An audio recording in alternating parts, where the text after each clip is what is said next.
Let's see if we're live. Just a second. Let's see if we're live. Just a second. Yes, and we're live. That's great. Today we're going to talk about Saab. Let me just mute me on the background. um, Saab as a brand. It's bankrupt for a couple of years. It's a Swedish brand. It has a lot of synergy with the industry that really makes airplanes and stuff. So let's just go in there. I didn't really add any budget because there are a few cars that are collectible. There's a few cars you can have as a cheap secondhand diesel, for instance. But we're just gonna go in there. No budget because I don't know exactly how expensive a car like that is. So let's just go to Saab. And we're first gonna go to a collectible. And a collectible it will be the 900 and preferably the turbo, and they will be quite expensive, I think. So again, let me see.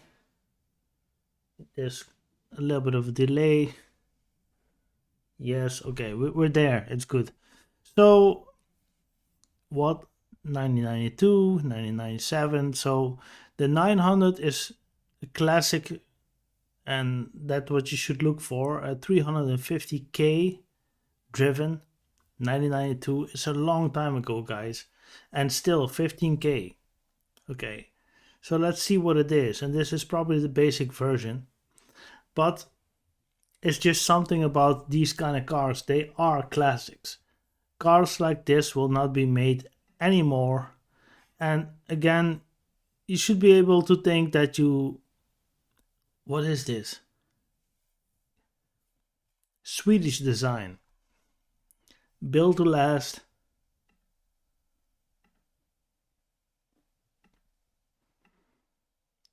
And I want to go over the specs very soon. Is it any good? What are you looking at reliability wise? But the Swedish cars are quite good when it comes to reliability, and they're also quite full of options. I don't see any rust. This is a 92 car, so it's very old, but it looks very good actually. It's a convertible. Again, it's a matter of taste. I'm not saying that I'm 100% for this, but this is probably better than a 3 Series from the era. You know, a brand is not everything. Okay, we've been there. Let's go over some specifics.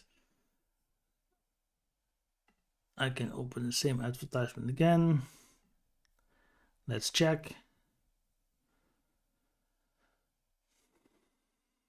And now it doesn't load. Great. Let me see. Check again.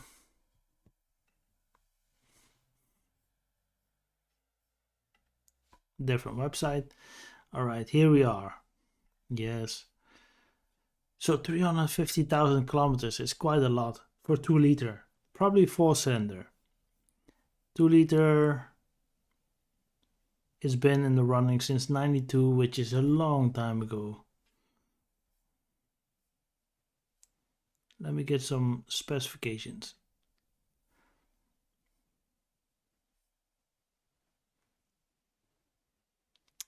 Okay, it was bought abroad in 92 and it was imported in Holland in 1999, February.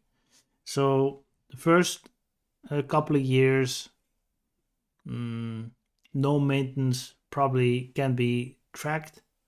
It's getting easier now with a lot of apps that search into different databases, but we don't know where this car has been for the first couple of years of its life. It's an import car, which is always a challenge. Euro 0, my car, and it's from 2007, which is 15 years old, is a Euro 4. So you know how old this car is. And at a certain time, you can't enter any cities anymore because it's just, yeah, it's not possible no more due to regulations. 4-cylinder, yes, 142 horsepower. 1280 kilos. That's okay. I think you're still gonna be able to have fun, but this is probably the basis motor. And again, sorry guys, I'm not a big connoisseur of Saabs. I'm not, but I know certain types that you should know of, and this is like the early 90s coupe when you made some money and you want a convertible. I mean, this is and they're actually going for 15K in 2022. 30 years after the fact that they're built, they still, like my Volvo then even was that expensive. So I don't know what this is coming from, but anyway.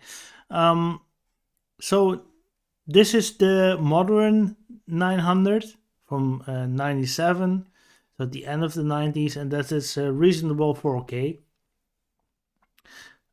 And I don't expect that you're ready with 4K, but you know, you never know.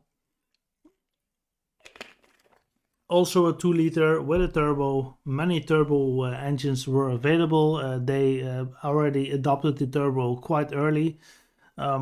Small displacement with a turbo, so you have a torquey engine which can still be efficient, but in the late 90s didn't really check emissions or anything else, just reliability. And this is a bulletproof 4-cylinder.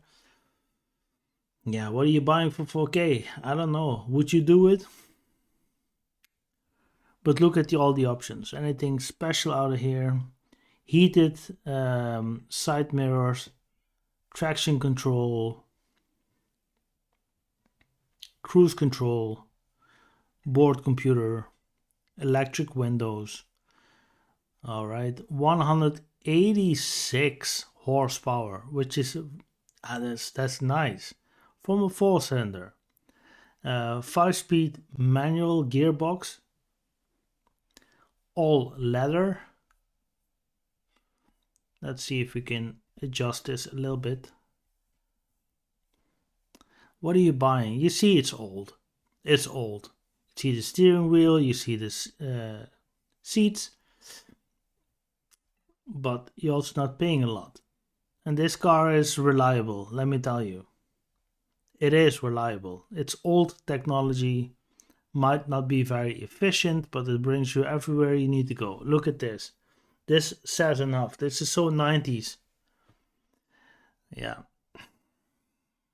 don't know what this means. Maybe a designer. Now we're back again. Let's 4K, but it's 97. Let's see what else we got. 900 coupe, 200, lots of miles, but that means that they're good. They're well. This looks nice. 97, not a lot of miles, and it looks factory brand new from the pictures. All right, so automatic 2.3, probably four cylinder with a turbo, but we'll check this later. Again, sorry guys, I'm not a Saab enthusiast or a professional, but I'm just showing you what's all out there. And we're gonna go through all the different kind of types. So 900 from 97. I hate when you do this. Come on. Okay, what?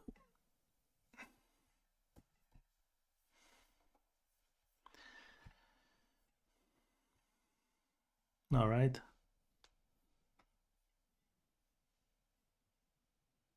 We're just gonna do it like this. Black on black.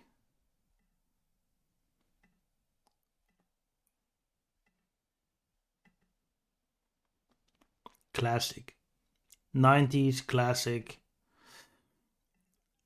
I would worry about spare parts. I wouldn't worry about reliability. These cars are just like Volvos. They're bulletproof. They might rattle, they might make a lot of sound, but engine wise and electronical wise, if you don't tamper with it too much, then they're bulletproof. Look at the phone, look at the gear lever, look at everything. This is so late 90s. Yeah, beautiful. Back then, these cars were quite expensive. You're driving something special after all. I mean, this will serve you right for many years, and they're still being on sale. Today we live in 2022 September, and it still costs this amount of money. I mean, to be honest, it's not a whole lot, but it's also not like you can buy a lot of other cars for 5K.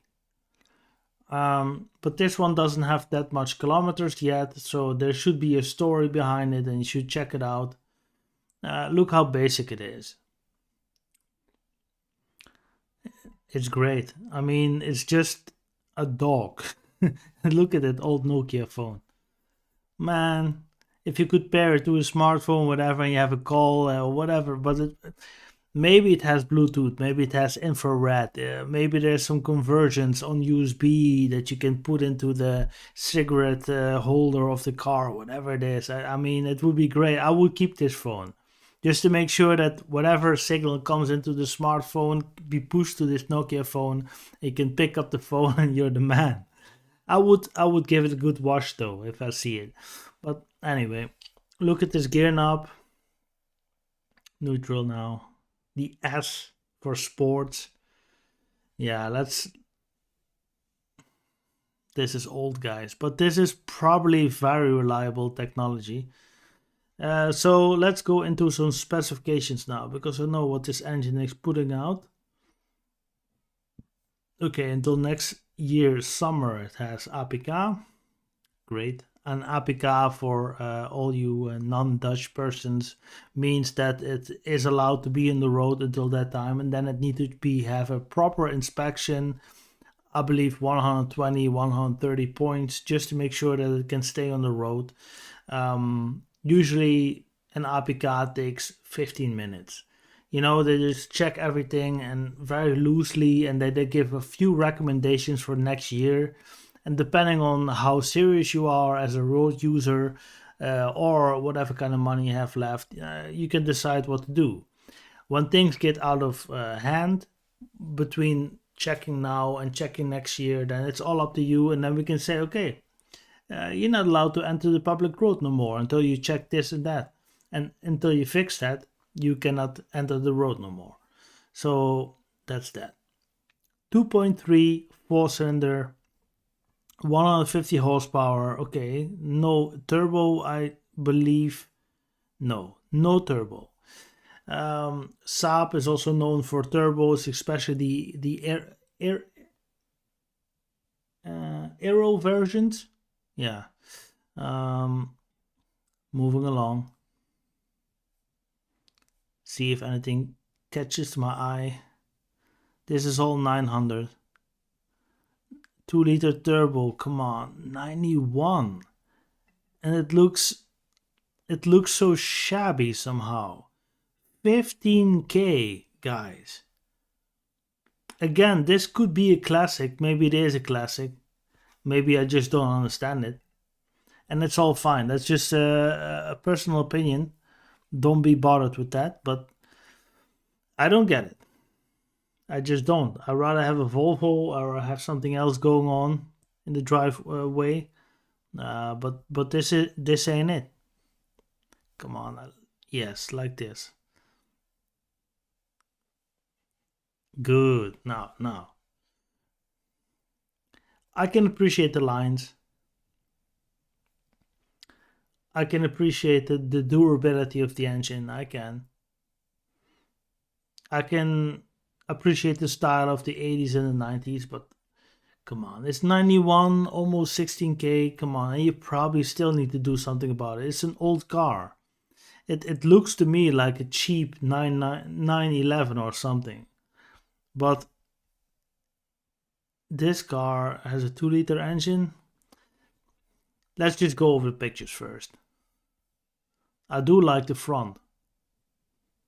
There's just something about the era of cars back then. It's just they have class, they have style, they have a certain dignity. They have something that I really appreciate. I mean, this is all aftermarket. It adds something to it, but it's not necessary. Let's keep on moving.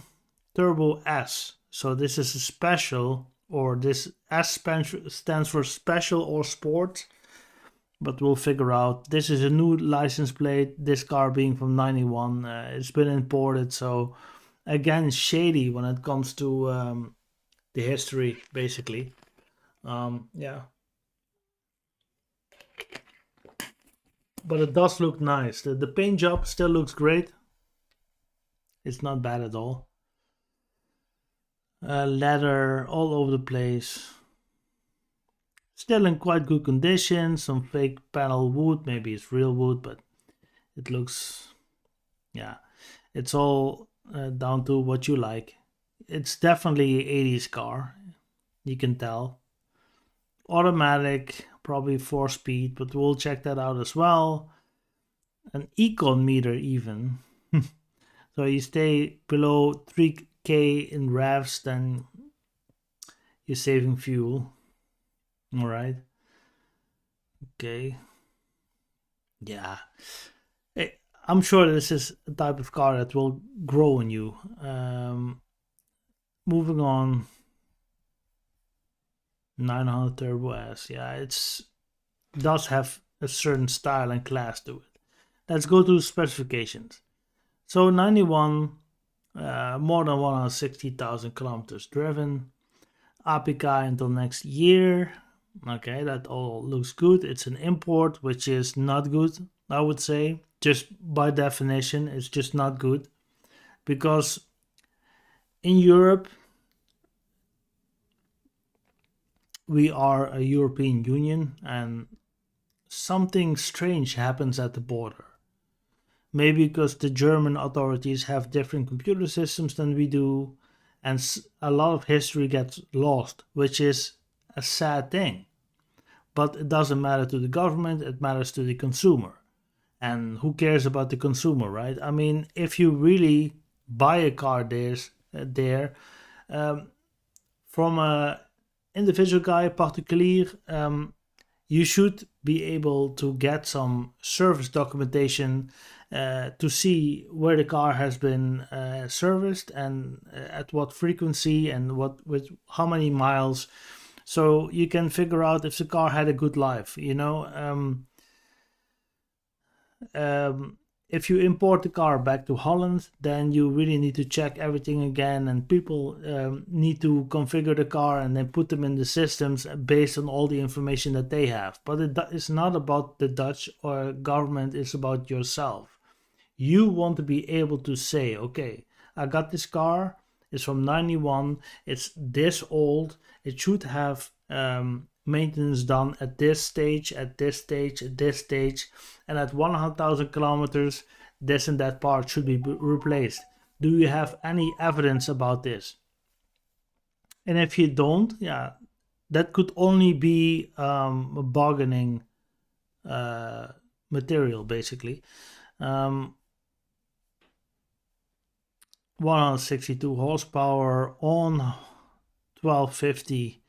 Yeah, you could have fun with this, but this is more of a cruiser. This is not, I'm sure this is not great in the corners, but it's more of a cruiser, and you can enjoy the speed and the turbo.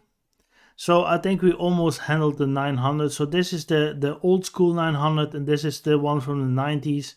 And the one from the 90s is even here, 95. That's how old these cars already are.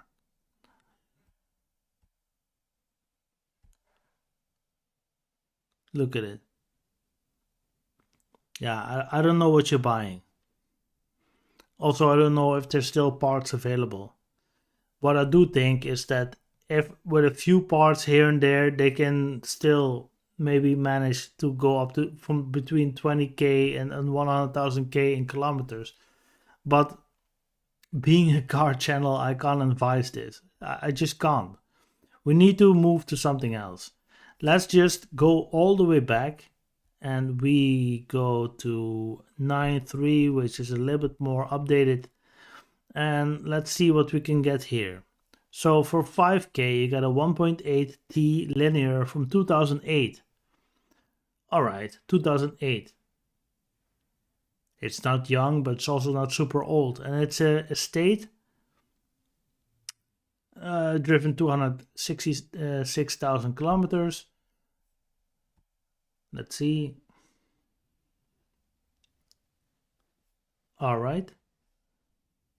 So this could work. It's all very Scandinavian design. It's not very big, but it's probably just as big as a 3 Series estate. Looks like an original car. 1.8 with a turbo. It will probably not be too thirsty. Looks nice from the inside. And this is like considered a modern Saab. Right? 2008, the 2000s, late 2000s.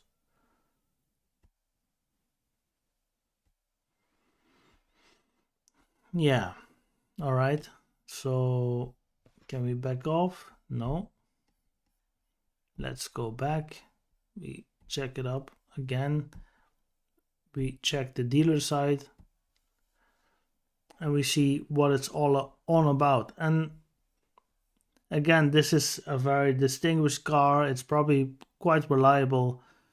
But let's see, technical, what are we looking about? 4 cylinders, top speed of 205 kilometers an hour. 150 horsepower from a 1.8, which is quite great with a turbo. 1.8, this is almost 2 liters. Okay, that's technical. Again, guys, it's already drive quite a lot of kilometers, but this is what you can buy, and you can still have a car that will serve you right for a couple of years. A 9.3 convertible, 2004.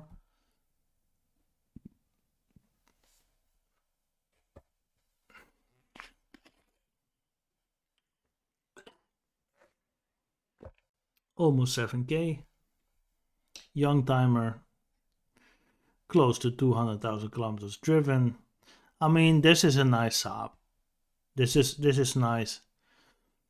This is something that you know, give to the missus of the house, so to speak. But it's also not very practical. But it looks nice.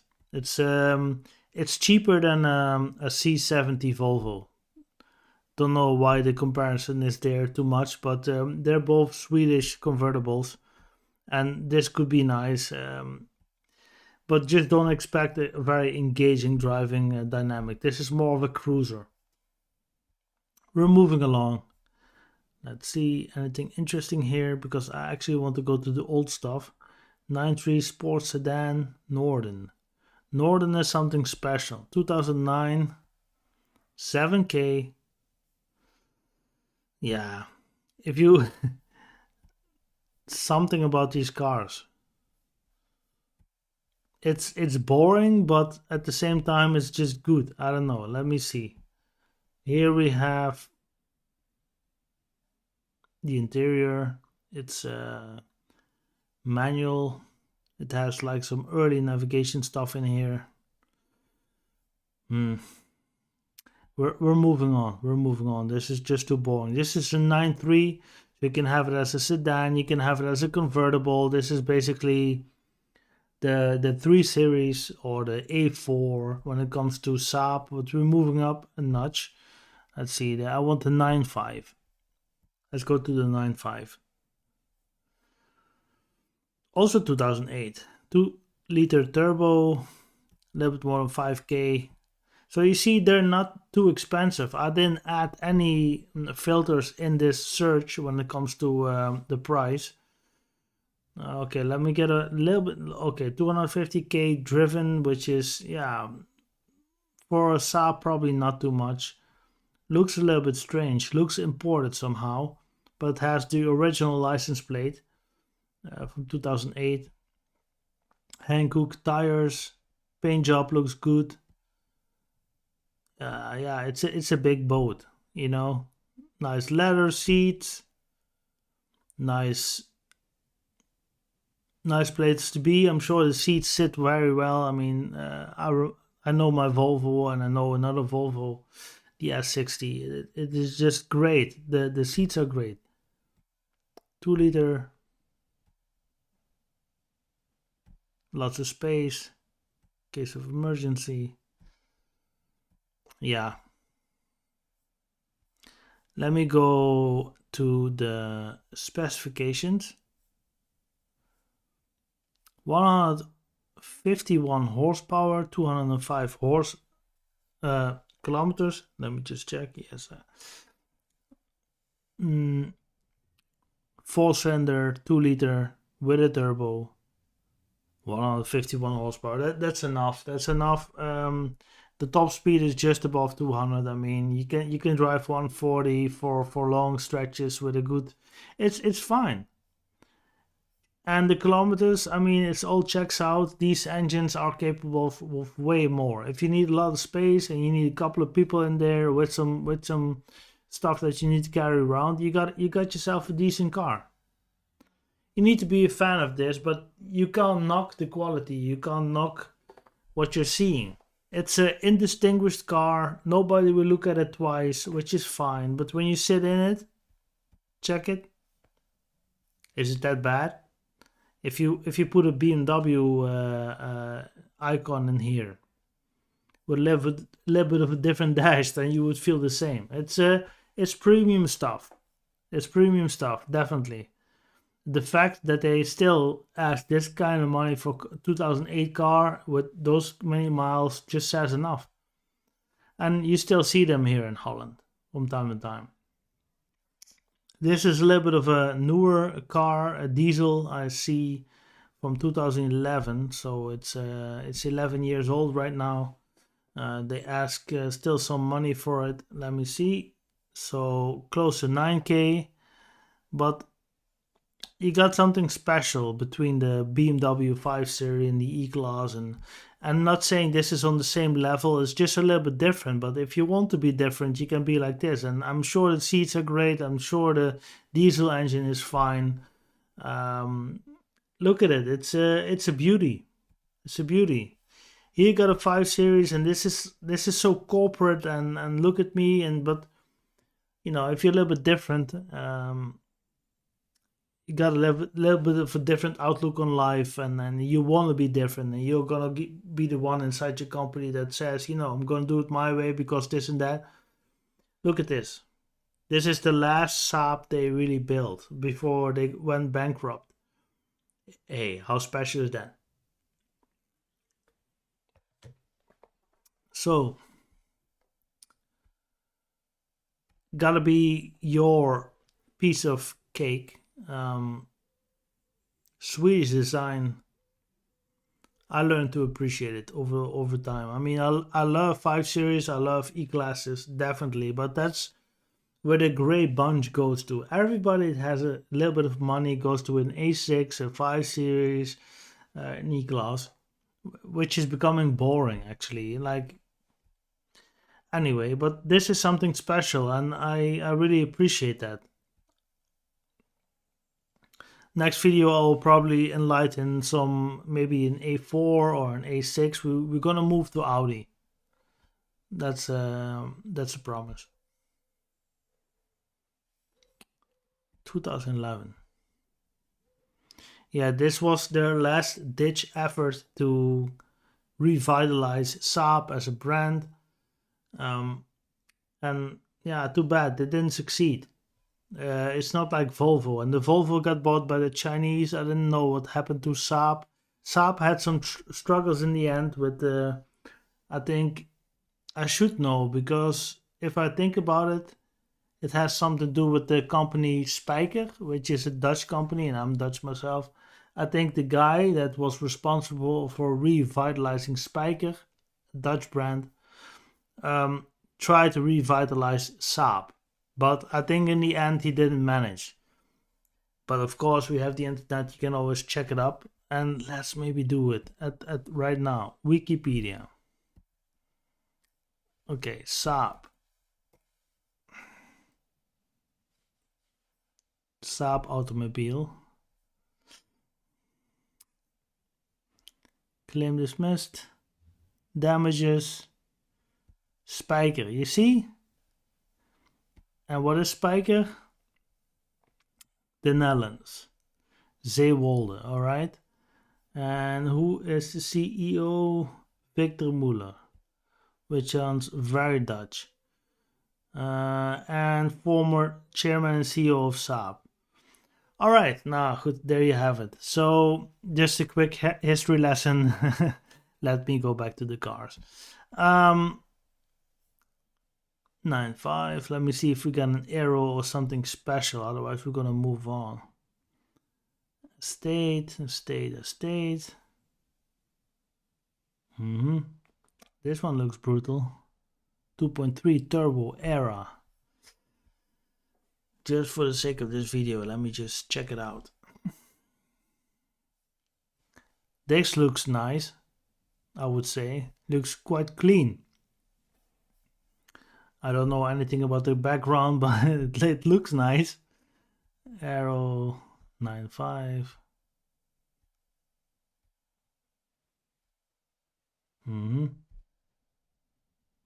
Yeah, you can tell by the leather seats. It's been a while. Hey, this makes me feel like sitting at home with a glass of a cup of tea or cup of coffee. Makes you feel warm inside, right? Yeah, they tried. They tried. I like the dash. It's simple, ergonomically good chairs. Probably some early screen navigation in here, but it doesn't matter. It's an old car already, but I can tell what they were doing here. They didn't really update their dash or anything. And here's like, yeah, whatever, this is like the legal limit, and here you see over here it really starts counting, and they put it up to 260. All right, so these are all the legal limit, and in Europe like 120 or 130 is like the legal limit in a lot of places until you go to the autobahn, and at certain point it's just unlimited. But then you just want to know how fast you go. They have a turbo in there. I mean, come on. I like this. They don't build like the cars like this no more. And with a little bit of love, I mean, you can keep them on the road and you have a great car. Everything is in it, you know. This is like 90s plus, or the 90s on steroids, which I always like to say. You know, this is just good. Let me see if you can back up here. Yes, let's go back. I want to know some more information about the car itself. So this is an Aero 2004, getting old now. APK is about to run out. I mean, we're living in 22 September right now. This is October. Let's see when it comes to the specifications.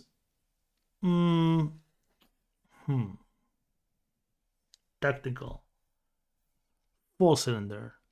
245, so almost 250. 252 horsepower from a 2.3.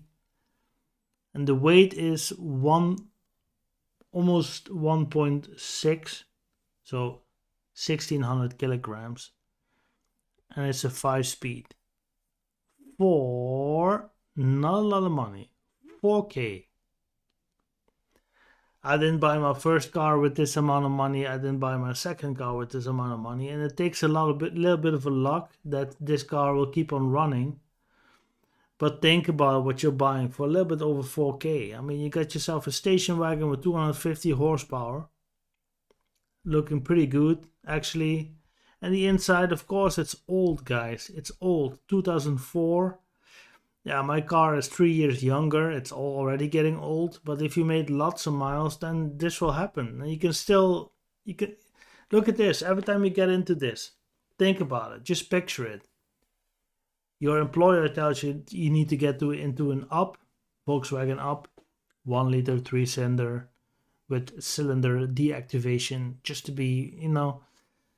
And you have this car from 2004, when they understood that if you have a long journey, you need some power, you need some turbo engine, and it's only a 4-cylinder 2.3, so a little bit big with a turbo.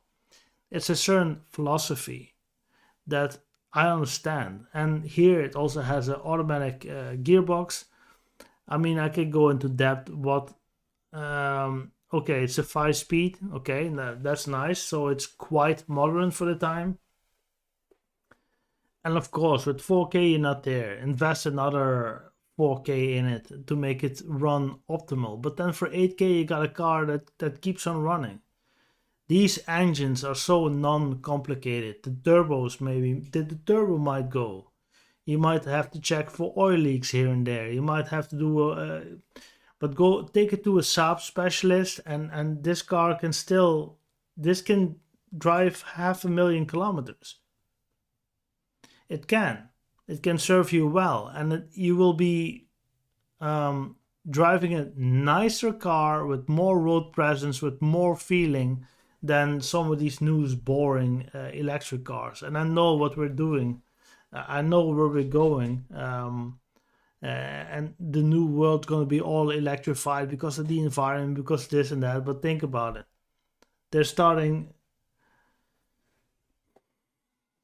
We're so concerned about the environment, but what is wrong with a 30-year-old car that still has 20 years of life in it? The output that comes out of the exhaust for the next 20 years, that's less pollution than constructing a new car.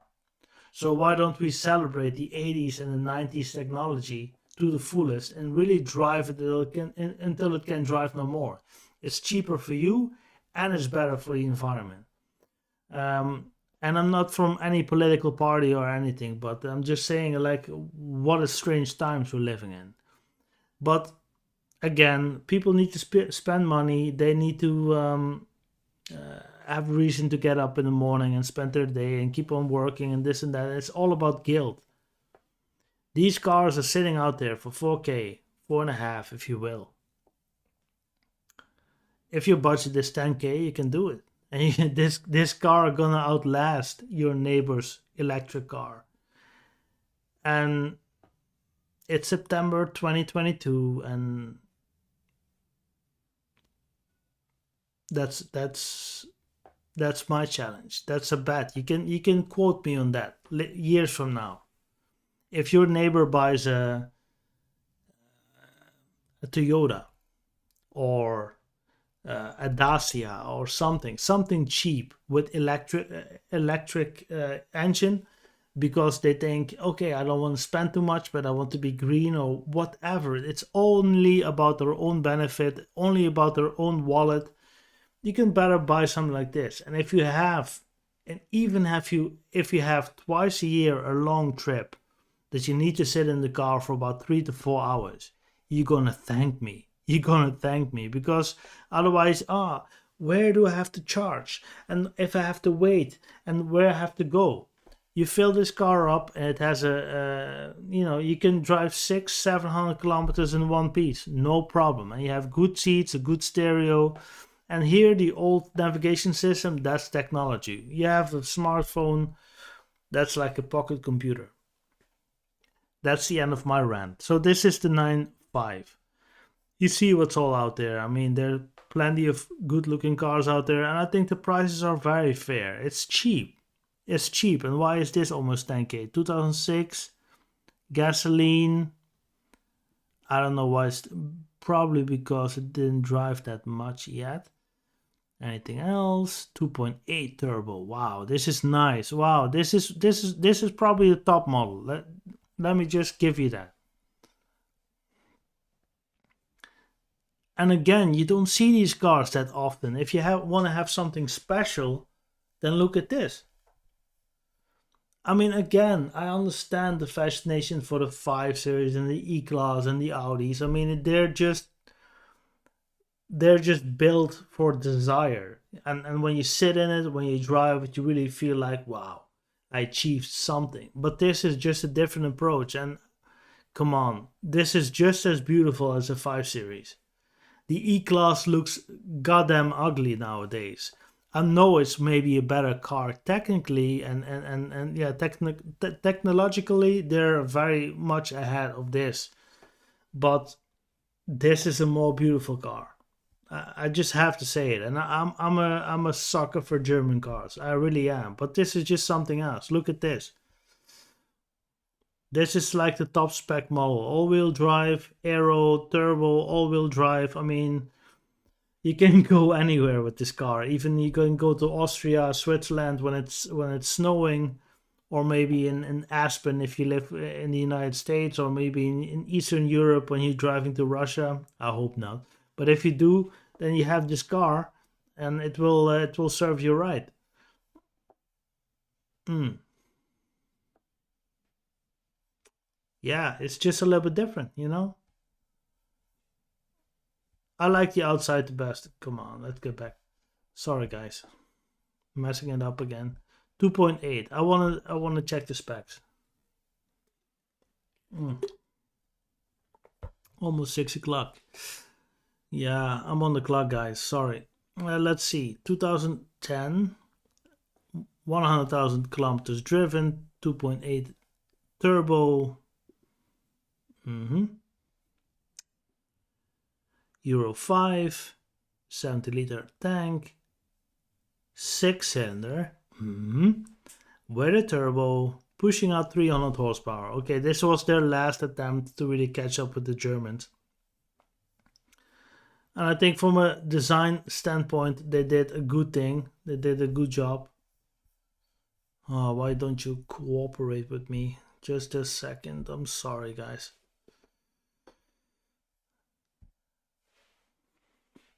It's different, but I can find the elegance in it.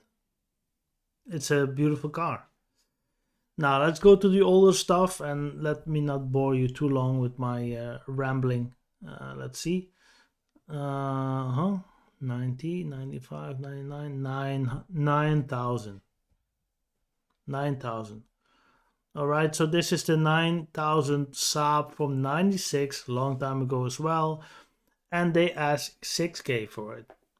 So you see, the older they get, and also this has driven close to 300,000 kilometers. This one is for 6k almost.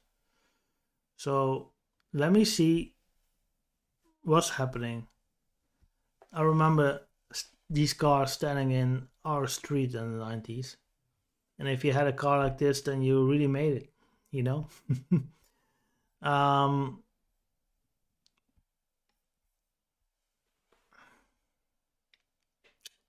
yeah, what can I say? This really shows its age. This is a car designed in the 80s, and it shows. But it they wanted to compete with the Mercedes back then. I don't think the S class. I think more of the E class and the 5 Series. And I think they tried. And the reason that they're still around, that they still drive around, and they still ask 6K for a car this age.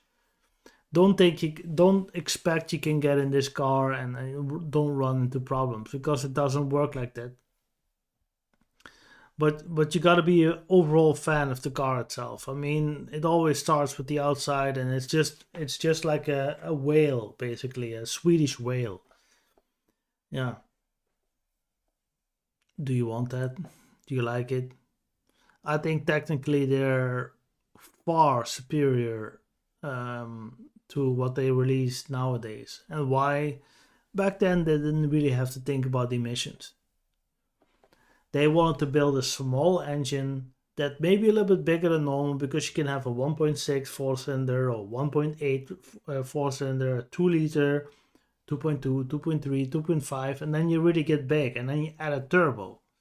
So, and a turbo is for Saabs is usually a low pressure turbo, which means that the car is torquey. So it means when you're driving around and you just give a little bit of gas, you go. And higher up in the rev range, there probably not that much left yet. But these cars, I mean, you can drive 140, 150 for a couple hours, no sweat, I'm sure. Um, but BMWs and E-classes, especially the 6 cylinders, they will outrun you easily. But if that's what it's about, Saab and Volvo and all those kind of brands, you have a good seat, you have a good nice steering wheel, you have a good stereo, you have an engine that is reliable. It works when it's minus 30 or when it's plus 30. Um, it does need its maintenance, but it's quite bulletproof. And I think that's one of the reasons why they still ask so much money for it. I mean, think about it. 96, what did you get in E class? You get the just after the W124, you got the W201. Yeah, those cars rust away right now. I mean, maybe personally it could be more beautiful to you, but they rust away. These kind of cars built from a different type of steel, they don't rust. They just don't rust. They come from Scandinavia, where half the year there's snow. So it's just a different animal. Again, guys, you need to. What is this? This is the late 90s, 97. Yeah, it's an old car. I still remember when they drove around. I still do. 2.3 turbo. Let me see the inside. I'm not gonna go over too many details. I just want to show you. If yeah, see, it's the same boring shit, but it works. Let's see. Mm-hmm.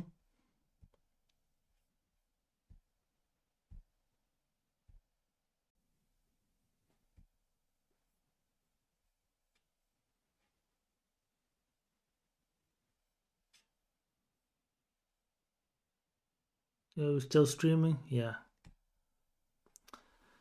Don't know what that was. Okay, just got some notifications. Let's see. 99, 900, 95, 90. Let me see what the 90 is all about. Then we close it down. 85, the year I was born. Still close to 20k. That's unbelievable. Only less than 40. Yeah, we still have the stream going. All right. Let's see. Unbelievable that they still ask so much money for it. But this is a classic car. I'm sure it's an investment. And yeah, the thing I just want to say, like what I just tried to portray is that they are rust sensitive and their engines are bulletproof. So that makes for a car that can run quite a long time. And that's why they probably still ask so much for it. Again, I'm not really a Saab person, but I understand their philosophy. When you think about European cars, they just take a different approach, and I always like that. I always like that and appreciate that. Mm, moving on, I think we're almost there. Let's see, 95, 900 Sonnet. What is Sonnet? I think that's the last treat. Have one. Ooh, expensive. Show me. 71? Did I see that correctly? Hope it loads. Hmm. Okay. 71. February. Close to 27k. 4-cylinder 1.7. 73 horsepower from what? A 1.7 watt 4-cylinder. 2-door. This is a Saab? Okay, this is the treat of the video. I didn't know that. This is a Saab from the early 70s. Look at that.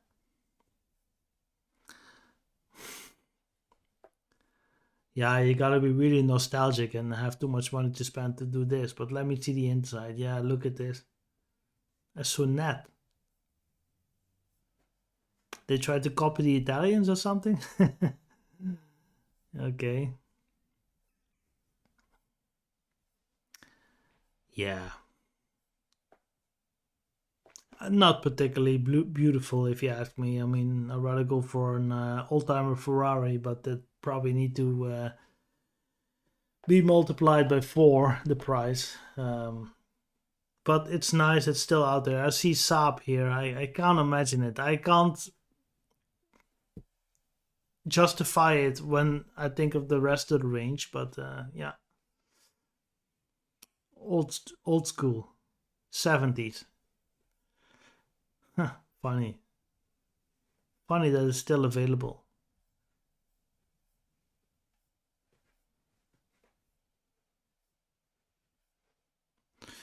Yeah. I think I said enough about the Saab, and if you have any comments and you want me to do an in-depth video, because I didn't do any buying reviews yet on Saab, just leave me a comment on this video, because I can do an in-depth review of the 9.3, the 9.5, the 900 turbo. I mean, I'm sure there's a whole share of people out there that really want to understand what they have to face when checking a car like this. I can do my research and make a video. Um, for me, Saab is kind of aligned with Volvo, but I think Saab is always in the class of itself. Volvo, yeah, this is just like old Volvo. And look at the prices they're asking. I think personally it's a ridiculous. I would rather go for E33 series, because I think it has more, like, that's also the era when I grew up, when I think of cars that are nice. And I don't particularly like this, and I can't imagine why it has to be that expensive. But hey, that's a lot of people are nostalgic, and I'm sure that these cars can go up in price. And if you maintain them well, that could be a good investment. But it's the same thing with Rolexes and whatever you have in this market. I'm gonna check out. I'm pretty tired. I had a whole day work behind me, and I need to eat something. And next time we're gonna talk about the A4 or the A6 or the A8. Please leave me a comment in the below under this video, because I like to make live streams once a month. And I want to thank you for checking out this video, and we're gonna wrap it up right now. Thanks for watching, and hope you already have a good weekend, just like I do. And see you in the next video.